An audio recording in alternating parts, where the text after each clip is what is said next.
آج امام احمد رضا کانفرنس میں امام احمد رضا کے تعلیمی افکار اور معاشرے میں تعلیم کے اثرات پر اپنا مقالہ پیش فرمائیں گے۔ ہم دعوت دیتے ہیں کہ آپ تشریف لائیں ڈاکٹر ثاقب محمد خان۔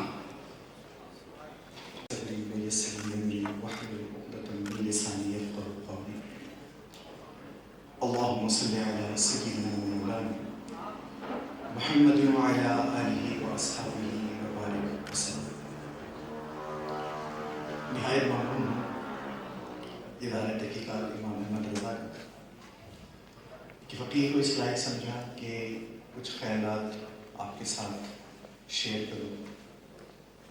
اور مبارکباد بھی پیش کروں گا کہ گزشتہ 40 سالوں سے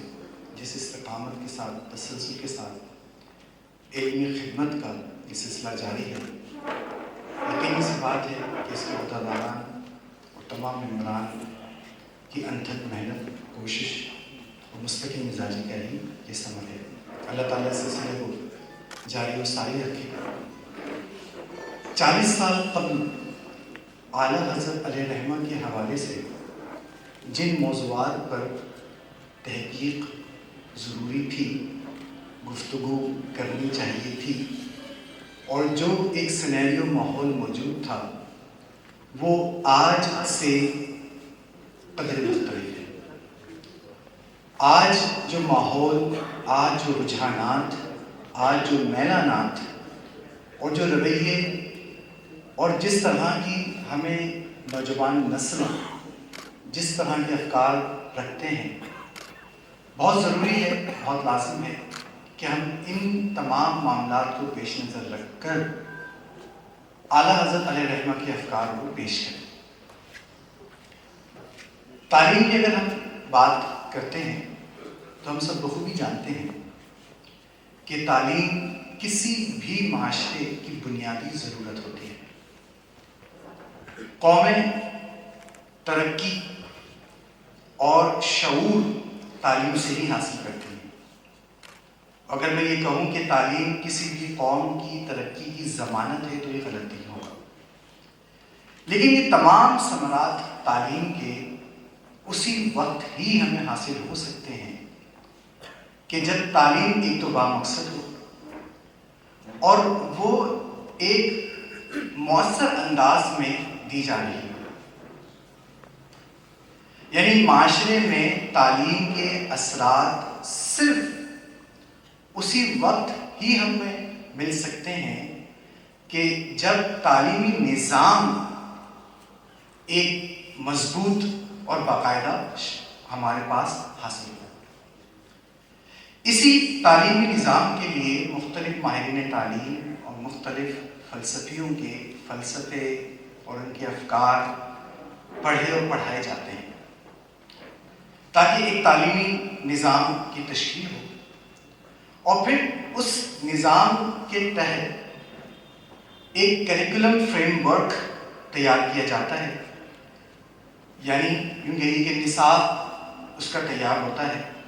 اور پھر جو نصاب یا جو فریم ورک تیار کیا جاتا ہے اسی کو سامنے رکھ کر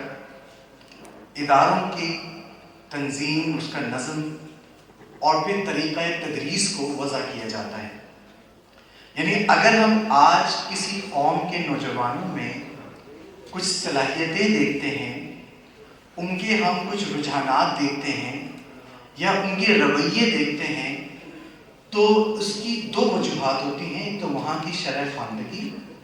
اور پھر وہ تعلیمی نظام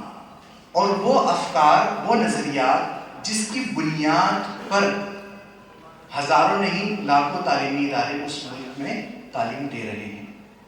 سمجھانا میں یہ چاہ رہا ہوں کہ اگر کوئی استاد کلاس میں کھڑے ہو کے پڑھا رہا ہے، یہ پہلا مرحلہ نہیں ہے، یہ بعد کا مرحلہ ہوتا ہے۔ اس سے پہلا مرحلہ یہ ہوتا ہے کہ وہ کون سے نظام اور وہ کون سے افکار اور کون سے نظریے کے تحت وہاں تعلیم دی جا رہی ہے۔ یعنی ہمیں بہت سمجھداری کے ساتھ اپنے تعلیمی نظام کو دیکھنا ہوگا، پرکھنا ہوگا، اور ان افکار پر توجہ کرنی ہوگی کہ جس کی بنیاد پر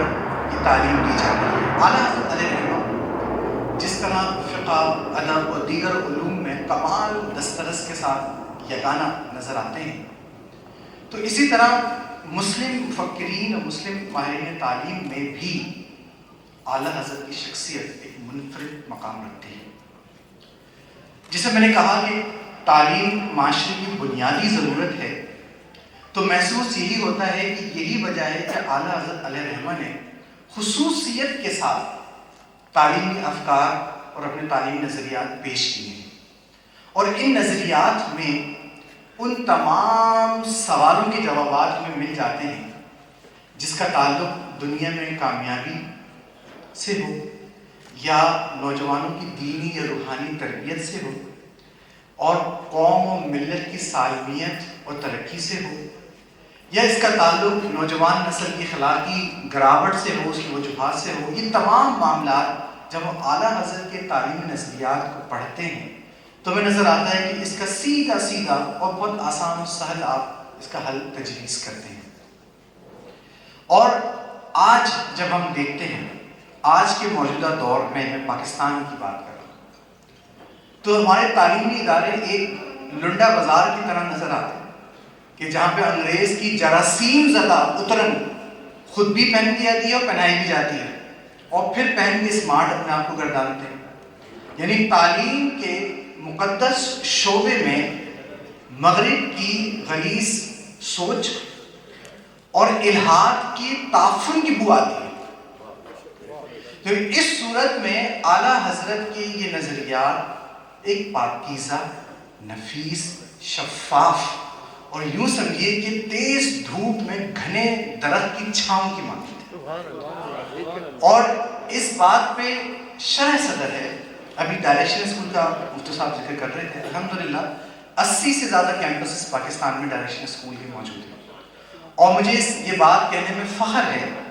کہ ڈائریکشن اسکول کی بنیاد اعلیٰ حضرت کے افکار پر ہے اور برملا ہے، الحمدللہ۔ تو جہاں اور جس ادارے میں یہ نظریات کو پیش نظر رکھا جائے گا تو وہ جو تعلیم کے اثرات ہم تلاش کر رہے ہیں وہ ہمیں بآسانی مل سکتے ہیں۔ اب سوال یہ پیدا ہوتا ہے کہ بالعموم ہم جب دیکھتے ہیں تو ایک مفتی ہیں، ایک عالم صاحب ہیں،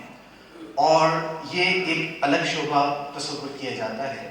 اور دوسری طرف ماہرین تعلیم یا ایجوکیشنسٹ ہوتے ہیں، یہ گروپ ایک مختلف الگ ہوتا ہے۔ تو جو شخص کسی شعبے کے متعلق گفتگو کرتا ہے یا نظریات پیش کرتا ہے، یہ لازم ہے اور یہ نیچرل ہے کہ یا تو اس کا تعلق اس حوالے سے ہو، یا اس کا تجربہ اس حوالے سے ہو، یا اس کی مطالعہ یا اس کے جو ہے تدریس اس حوالے سے ہو، جب ہی اس کے افکار مضبوط ہوں گے یا قابل قبول ہوں گے۔ تو مختصراً 2-3 جملوں میں عرض کر دوں کہ اعلیٰ حضرت علیہ رحمہ جس گھرانے میں پیدا ہوئے وہ کسی تعلیمی ادارے سے کم نہیں تھا۔ آپ کے آباء و اجداد دینی اور روحانی تعلیم میں امام کی حیثیت رکھتے تھے، اور خود اعلیٰ حضرت علیہ رحمہ دارالعلوم منظر اسلام کے فاؤنڈر پرنسپل تھے، اور اس سے قبل ندوۃ العلماء کی کریکولم کمیٹی کے ممبر بھی اعلیٰ حضرت تھے، اور اعلیٰ حضرت نے 10 نکاتی ایک تعلیمی نظام وضع کیا تھا کہ موجودہ جدید دور میں مسلمانوں کی تعلیم پر مبنی ہے، اور یہ اعلیٰ حضرت کی گہری نظر تھی کہ اس وقت کے کئی اداروں کے پرنسپلز اور منتظمین اعلیٰ حضرت سے رہنمائی مشاورت کے لیے آتے تھے، کتابوں میں درج ہے۔ تو ایسا نہیں ہے کہ کوئی خانقاہ میں بیٹھ کے تعلیمی نظریات دے رہا ہے، اور ایسا نہیں ہے کہ دارالفتہ میں بیٹھ کے تعلیمی نظریات دے رہا ہے، یہ ریلیونسی موجود ہے۔ اور اگر ہم تعلیمی افکار کی بات کریں اور تعلیم کے سلسلے کی بات کریں تو ابتدا مونٹیسری، پری پرائمری، پری اسکول، جس کو آج کل ہم ECE یعنی ارلی چائلڈ ایجوکیشن کہتے ہیں، یہیں سے آغاز ہوتا ہے۔ اعلیٰ حضرت عمر کے اس حصے کو ایک کورے کاغذ، سادہ کاغذ کے مانند فرماتے ہیں کہ جس میں جو لکھا جائے وہ نقش ہو جاتا ہے۔ اعلیٰ حضرت ایک حدیث کا حوالہ دیتے ہیں اور فرماتے ہیں کہ بچہ اس عمر میں دین فطرت پر ہوتا ہے اور جو پوائنٹ اعلیٰ حضرت اخذ کرتے ہیں وہ بہت سمجھیں کہ گرہ سے باتنے والا ہے۔ اعلیٰ حضرت فرماتے ہیں کیونکہ بچے کا دین فطرت میں پیدا ہوا اور اس وقت وہ شفاف ذہن ہے، تو اس کو جو سکھایا جائے گا اس کی اڈیپٹیبلٹی، اس کو قبول کرنے کی صلاحیت بہت زیادہ ہوتی ہے۔ تو کیا ہی اچھا ہو کہ اس عمر کے اس حصے کو ہم اس انداز میں اس کے استفادہ حاصل کریں کہ بچوں کو نیک عادات اور اچھی باتیں زیادہ سکھائیں، کیونکہ جو بچہ اس عمر میں جس رجحان کے مطابق جو چیز سیکھ لے گا وہ ذہن میں نقش ہو جائے گا۔ اب اعلیٰ حضرت نے یہ فرمایا آپ دنیا بھر کے سائیکالوجسٹ، سائیکو تھراپسٹ اور سائیکیٹرسٹ کو دیکھیں، ارلی چائلڈ ایجوکیشن کی جو عمر ہے وہ 2.6 یعنی 2.5 سال آپ سمجھیں، اس عمر سے لے کر 7 سال تک کا جو عرصہ ہوتا ہے اس کو ارلی چائلڈہڈ ایجوکیشن کہتے ہیں، اور 7 سال تک ماہرین نفسیات یہ کہتے ہیں یہ عمر کا یہ حصہ امپرنٹ ایئرس کہلاتا ہے۔ امپرنٹ ایئرس مطلب کہ جو آپ بچے کو بتائیں گے وہ نقش ہوتا رہے گا شعور میں یا لاشعور میں، اور یہ بات بہت مشہور ہے، ہم سب جانتے ہیں کہ انسان آج ہم جو کچھ ہیں تو یہ وہ انہی ابتدائی عمر میں جس انداز سے ہمیں تربیت کی گئی تھی ہم اس کا عکس ہوتے ہیں۔ تو اعلیٰ حضرت نے توجہ دلائی کہ اس عمر میں بنیادی عقائد اور بنیادی اخلاقیات، اور فرماتے ہیں سب سے بڑھ کر نبی مکرم صلی اللہ علیہ وسلم کی محبت اور عظمت بچوں کو سکھائی جائے۔ لیکن آج آپ دیکھیں کہ 90% سے زیادہ جو کریکلم ہوتا ہے پری پرائمری کا وہ انگلش اردو کے الفابیٹس پر مشتمل ہوتا ہے، نیومیرک نمبرز پر مشتمل ہوتا ہے، کلرز نیم، ڈیز کے نیم، ویکس کے نیمز، اور بچے مٹک مٹک کے کچھ رائمز پڑھتے ہیں، یوں پڑھتے کرتے وہ بڑے ہو جاتے ہیں۔ کچھ ایک دو دعائیں بچوں کو یاد کرواتے تھے کیونکہ مسلمان مل کے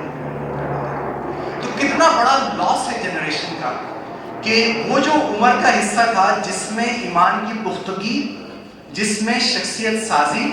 اور جس میں ہمیں ایک مضبوط قوم مل سکتی تھی، ہم سب مل کر اس کو لاس کر رہے ہیں۔ اور اعلیٰ حضرت توجہ سے دلائی تو جو اس کے انکار نہیں ہے، آج کل والدین کے ذہن میں جب ہوتا ہے کہ بچوں کی بنیاد مضبوط ہو، اس سے بنیاد دین تو کہیں بھی نہیں ہوتا۔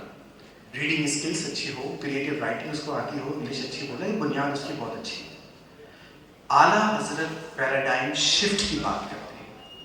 اس پورے نظام کو ری اورینٹ کرنے کی بات کرتے ہیں کہ اس سے انکار نہیں، لیکن بے توجہی نہ ہو اس طرف کہ بچہ دین اور اخلاق نہ سیکھے۔ یہ بات یہاں میں بتانا چاہوں گا کہ اعلیٰ حضرت جو کنونشنل ایجوکیشن ہے یعنی جو مروجہ تعلیم ہے، اعلیٰ حضرت اس تعلیم کو اسلامی نظریات اور اسلامی عقائد سمجھنے کے لیے بہت اسٹرانگ سورس سمجھتے ہیں۔ آپ فرماتے ہیں کہ جس طرح قرآن و حدیث پڑھنے سے دین کی نظریات اور ایمان کی پختگی ہوتی ہے، اسی طرح آپ نے مثالیں بھی نہیں بتایا کہ فزکس اور جیولوجی پڑھنے سے آپ زمین کی کیفیت اور زمین کی جو ہے وہ معاملات سمجھ سکتے ہیں، پانی کی کیفیت سمجھ سکتے ہیں، جو آپ کے کئی مسائل میں فائدہ دے گا۔ آپ فرماتے ہیں میتھمیٹکس پڑھا جائے، لیکن میتھمیٹکس کے ذریعے اسکلز ڈیولپ کرنے میں وراثت، زکوٰۃ، نماز کے اوقات ان معاملات کو بھی شامل کر لیا جائے تاکہ جڑ مرکز جڑا رہے۔ آپ نے مزید یہ فرمایا کہ جس طرح کیمسٹری کوئی پڑھتا ہے تو کیمسٹری پڑھنے سے اشیاء کی حقیقت اور اس کی اقسام و خصوصیات پتہ چلتی ہیں۔ اعلیٰ حضرت نے یہاں تک فرمایا کہ اگر کوئی انگلش سیکھتا ہے اور اس نیت سے سیکھتا ہے کہ وہ ریفیوٹ کرے یعنی کسی باطل عقیدوں کو، تو اس کا سیکھنا بھی ثواب ہے، اس کی ساری محنت کا بھی ثواب ہے۔ تو ایسا قطعی نہیں تھا کہ اعلیٰ حضرت نے کنونشنل ایجوکیشن کو یا مروجہ ایجوکیشن کو کہیں پہ ڈیگریڈ کیا ہو۔ ہاں، دو بنیادی کلیے اعلیٰ حضرت نے پیش کیے تعلیم کے۔ اعلیٰ حضرت فرماتے ہیں کہ تعلیم کی بنیاد مکمل طور پر اس بات پر ہو کہ تعلیم کا مقصد اللہ عز و جل کی معرفت اور رضا اور نبی مکرم صلی اللہ علیہ وآلہ وسلم کی محبت کی بیداری۔ یعنی سمجھیں کہ دریا کو کوزے میں سمجھیں، یہ تعلیم کا مقصد کیا ہے؟ یعنی تعلیم سے خیانت چلی گئی، تعلیم سے بزنس چلا گیا، تعلیم سے رٹافیکیشن چلی گئی، تعلیم میں کانسیپشنل ایجوکیشن بن گئی۔ پھر اعلیٰ حضرت فرماتے ہیں کہ اگر تعلیم صرف مادی اور اس معلومات کے تحت ہو یا اس کے حصول کے لیے ہو تو اس کا کوئی فائدہ نہیں جب تک اللہ رسول کی ہدایت اس میں شامل نہ کر لی جائے. یعنی کسی بھی ایجوکیشن سسٹم کے دو بنیادی پوائنٹس، دو بنیادی سمجھیں کہ اصول آپ نے یہ پیش کیے کہ تعلیم کی بنیاد یہ ہو کہ اب جب بنیاد یہ ہو جائے گی، الحمدللہ ہمارے ڈائریکشن اسکول کے تمام پروسپیکٹس میں جو ویژن ہے وہ یہی دو چیزیں ہیں. آپ کہیں بھی جائیں تو اس کی وجہ کیا ہے؟ جب ہم نے یہ لکھ دیا تو ہمارے جتنے بھی اساتذہ ہیں ان کی تدریس ہو گئی، بچوں کے سارے معاملات کی ایک اکائی ہے اللہ کی رضا، حضور کی محبت اور عصمت. اب وہ کیمسٹری پڑھے، انگلش پڑھے، اردو پڑھے، کچھ بھی پڑھے، وہ مغرب زدہ نہیں ہوگا، یہ مغرب سے معروف نہیں ہوگا. دوسری ایک اور بات جو اعلیٰ حضرت کے افکار میں ملتی ہے، مجھ سے کہا گیا تھا کہ خلاصہ پیش کرنا لیکن وہ طویل ہوتی ہے، تو دوسری ایک بات یہ ہے کہ اعلیٰ حضرت کے یہاں ادب اور احترام اور عزت کا بہت زیادہ اس میں آپ نے زور دیا، اور آپ نے حضرت ہود علیہ السلام کے حوالے سے فرمایا کہ الفاظ چاہے اسکیٹرڈ ہی پڑے ہوئے ہوں اس کا احترام ہے. یعنی یوں سمجھیں کہ آپ نے روٹ کی بات کی، کوئی لفظ لکھا ہوا علی بلے چاہے اسکیٹرڈ ہی لکھا ہوا، اعلیٰ حضرت فرمایا تھا کہ یہ ہود علیہ السلام ہے، نازل ہوئے ہیں تو ان کا ادب ہے. اب الفاظ کا ادب جس میں ہوگا